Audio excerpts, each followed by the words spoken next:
Welcome back to Newsday. Ekiti State in southwest Nigeria is warming up to elect a new governor in a few days, as incumbent Dr. Kayode Fayemi winds down his stewardship. Now, the ruling political party there is the All Progressive Congress, and Abiodun Oyebanji, the governorship candidate, former secretary of the state government. We are now being joined by Soji Ehinlanwo, an indigene of neighboring Edo State and member of the All Progressive Congress, who says that the forthcoming governorship election in Ekiti State is a referendum and will signpost the party's capacity to keep delivering the dividends of democracy to Nigerians. Soji, it's good to have you with us. Now, why are you interested in the Ekiti? Oh, no, I'll take that again. So how would you describe the political dynamics in Ekiti State regarding political parties and current contestants in the run-up to next week's polls? Well, the dynamics are they're quite fluid. It's a race where, from my perspective, you've got about three major candidates going for the election who are leading, and I think it is clear that the person that probably it's ahead, it's the APC candidate, Mr. Abiodun Oyebanji, who has visibly shown that is the most experienced, is the best qualified, and is the one able to take Ekiti State to much greater heights. From all indices, is leading in every way. From my perspective, I helped to garner support for Governor Abiodun in the last election in Edo State, and I can read the barometer very well. I take keen interest in Edo State. I spent quite considerable time in Edo State. I've got quite a number of friends in there. I think the way things are, Mr. Abiodun Oyebanji is set for victory by the special grace of God.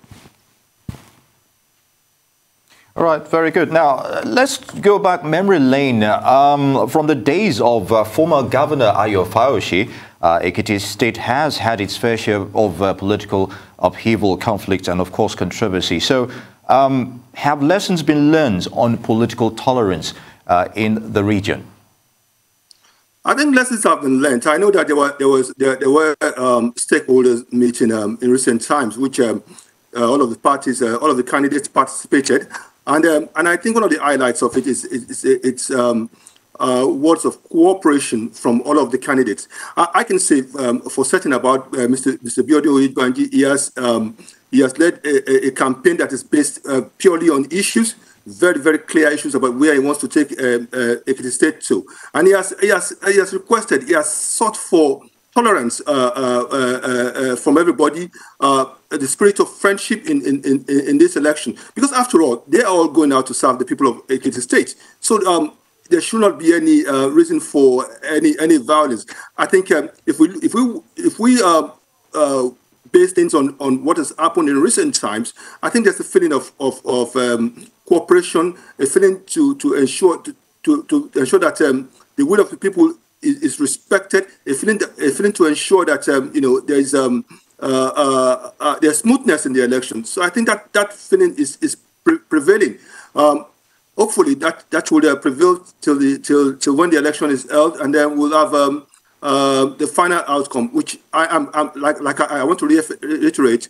I'm confident that based on what it's going to be Mr. Abiodun Oyebanji and the APC.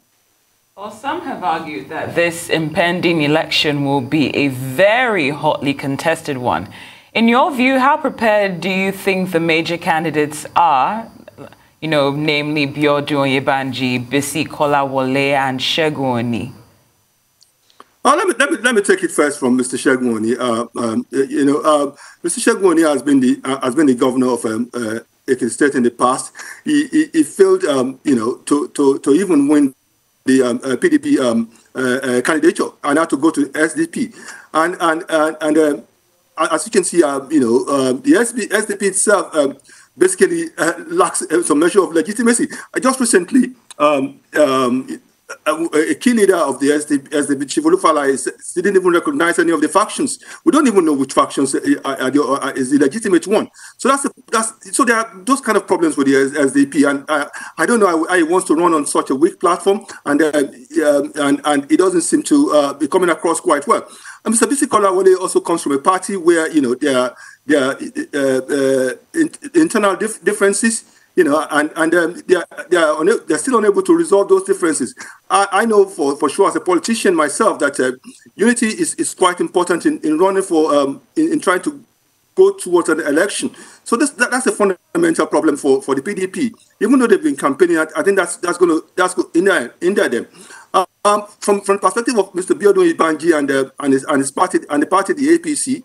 Even though initially there were issues, but that issue has been amicably resolved. All the key leaders of the party are very, very much behind Mr. Abiodun Oyebanji. He's run a campaign that is very, very issue focused, like I said earlier. His media campaign and his campaign on the field has been very vigorous. It's been the best that I've seen, and I follow very close. I follow very closely this election. I've got folks in Ekiti who are following the election, so it's been an impressive one. If you're going to use the index of preparation, index of articulating issues, index of going around the state, I think Mr. Abiodun Oyebanji and his parties clearly are way ahead. All right, Mr. Ehinlanwo. Now, you've spoken about the qualification of the major contenders, and you've definitely opined that Abiodun Oyebanji is the most prepared and experienced. But can you give us your views in respect of the structures of the major parties themselves? How have they fared over time in the region? The sponsors, can you say that again?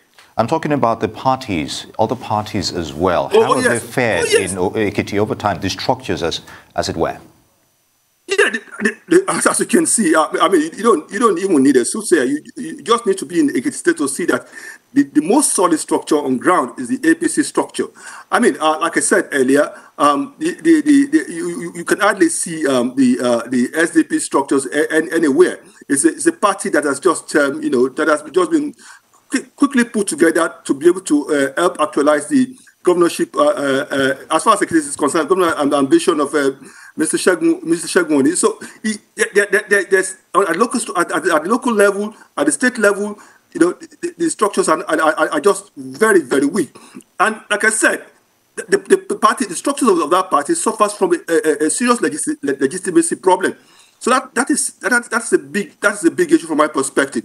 And for the PDP, even though it's a big party nationally, it's struggled in Ekiti with serious internal strifes. And you probably will remember, even in choosing their deputy governorship candidate, the governorship candidate that was initially chosen rejected it, and they had to seek hurriedly to find a way to bring a candidate which seems to be an attempt to heal internal strife very feebly.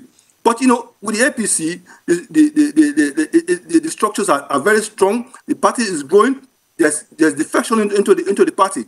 I know that hilariously, someone told me that SDP was expecting some people from the APC to come in, but unfortunately, as they are found, none of the people that are expecting that they are coming into the party. They are uniting with the APC candidate, Mr. Abiodun Oyebanji, and they are working so hard.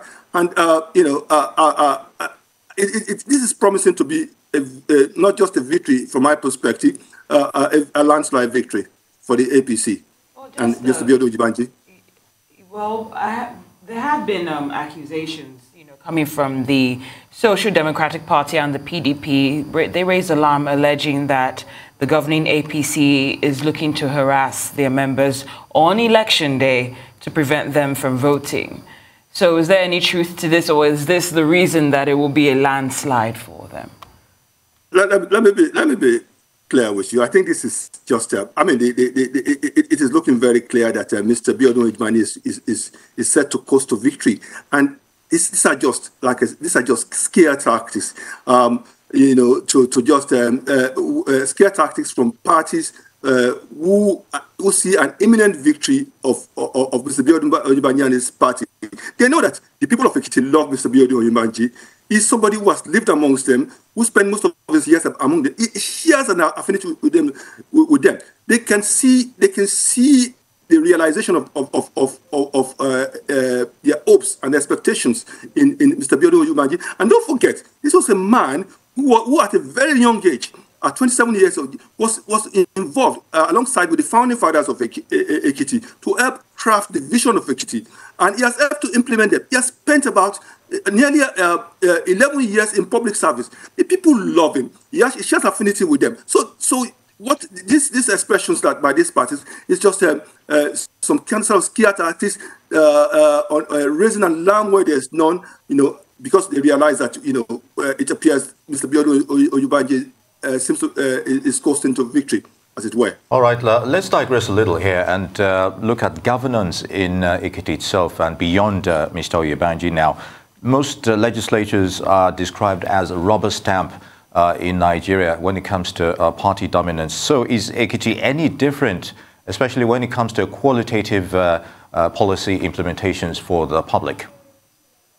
I think across Nigeria, the honest truth is that the legislative arm could do better to assert itself. But coming back to Ekiti, I think we have a governor that is finishing now, Governor Kayode Fayemi, who is an ordained governor, who is quite exposed. He has engaged quite nicely with the ESCO, and I think with the legislature, and they've had a free hand in terms of discharging their duties. So I think Ekiti State and a few states are probably slightly different. That's not to say that the legislature should not do more to assert itself. We want to see, some of us who are progressive minded, we want to see a legislature and an executive and a judiciary that is, those three arms should be truly independent. And Ekiti State, every other state in Nigeria can do much better. But I think Ekiti is faring not badly at the moment. You also mentioned the issue of engagement. So how do you think the opposition in Ekiti State fared when it comes to doing a critique on governors in the region? Is it constructive enough, or is it just party dominance, APC, just holding sway and doing things the way they expect to? I think for an opposition to be constructive, there needs to be an engagement of the issues.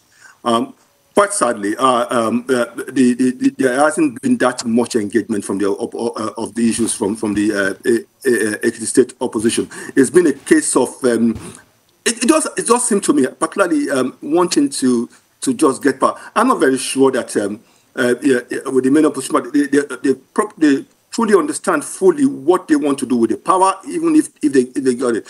I mean, I've seen the articulation of the APC manifesto, Mr. Abiodun Oyebanji's manifesto. I've seen it severally. We have to engage with a diversity of issues. Yes, the other opposition have kind of brought out some issues, but there's not been that deep engagement that you expect. That has been lacking. So if you want to have a very good opposition, there has to be a constructive, deep, and consistent engagement with the issues. Mr. Abiodun Oyebanji has put in the public domain what he wants to do around infrastructure and industrialization, around agriculture, around tourism, and all of that. These are in the public domain. So the opposition needs to should have sat tighter and should have been able to do more. Hopefully, the opposition will give APC in the region a run for its money. We were speaking with Soji. I doubt that. Anyway, we'll see. The voters will make up their minds on that. Soji Ehinlanwo, APC chieftain, many thanks for joining us on Newsday. It's good to have you.